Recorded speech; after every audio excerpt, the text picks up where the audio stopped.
Hello again, Sean Scorvo here, and the latest of the video installment detailing the campaign for Oregon's House District 23. That being said, I think that we could all agree that we should drop the charade about this being a normal campaign. I know that most of you are here to get some further insights on COVID-19. I am hoping to use my medical background in emergency medicine to hopefully cut through some of the misinformation and give you guys factual information. And I know that that is what we all need the most of right now. So with that being said, if you haven't had a chance to look at the previous video, please do go back and take a look at it. We're going to cover a little bit more superficially what we covered in depth there yesterday. But the first summary item to go over is with moderate social distancing, or as it's now being called, physical distancing, we are looking at upwards of 100 million COVID-19 infections in the United States. 8 million of those will need hospitalization, and potentially upwards of 3.5 million people will die. This equates to 5 to 6 times the total number of U.S. combat deaths in all U.S. wars going back to the mid-1700s. So when someone tells you that this is the equivalent of the normal number of deaths from flu in any given year, or the normal number of deaths from car accidents in any given year, that's a lie.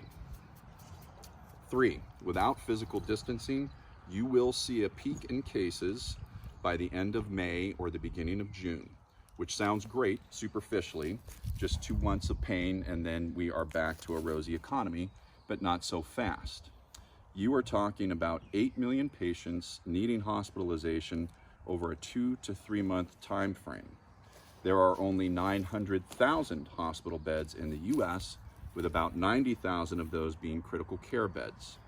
Those beds usually run about 65% full for the more normal stuff like heart attacks, stroke, cancer treatment. And those don't go away because we're having a pandemic. In the end, you're actually left with 315,000 usable beds, 32,000 of those being critical care beds. Assuming a patient only needs to be hospitalized for a week, and we get the better case scenario of this being strung out over 3 months, which is unlikely at this point, we will have less than half the number of necessary hospital beds available in any given week.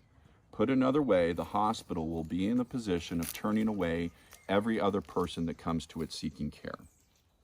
Before you breathe a sigh of relief in the case where we are able to string these COVID-19 cases out over 12 months, recognize that even in that situation, we will be at 100% of hospital capacity during the entirety of that time.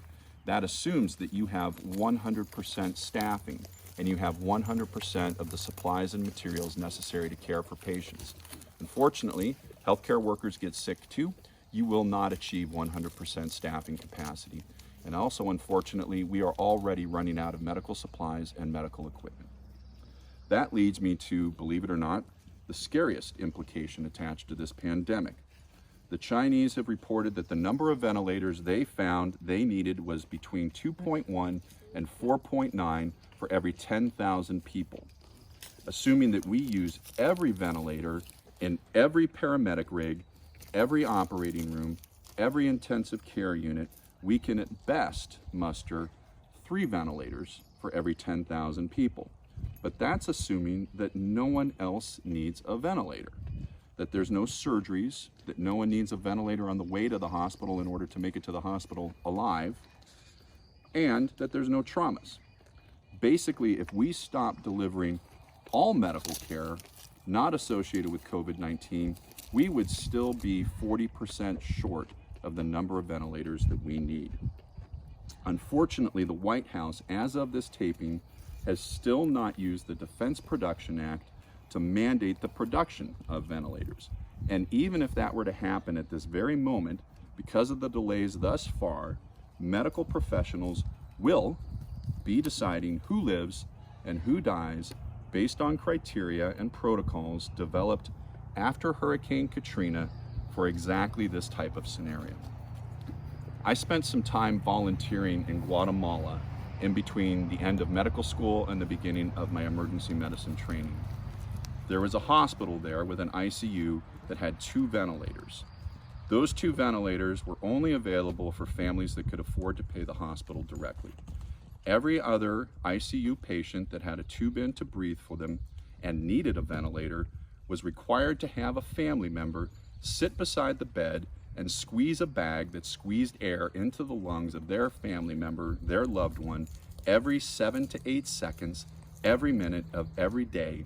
And we are looking at the same scenario unfolding in the United States of America.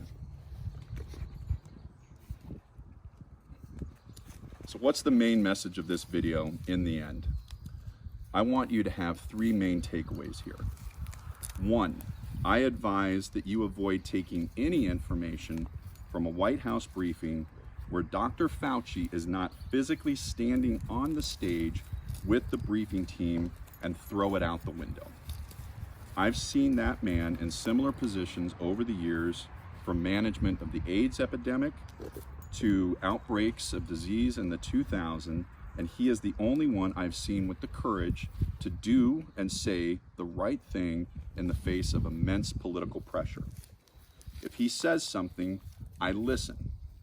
If the president, vice president, surgeon general, head of the CDC, head of the Department of Health and Human Services say something, I research it extensively. And in fact, the next video is going to cover the president's fixation on chloroquine and azithromycin combination therapy for exactly that reason. For information here in the state of Oregon, I found the Oregon Health Authority site to be very informative and up to date. There's a link at the top of the site with information specific to COVID-19.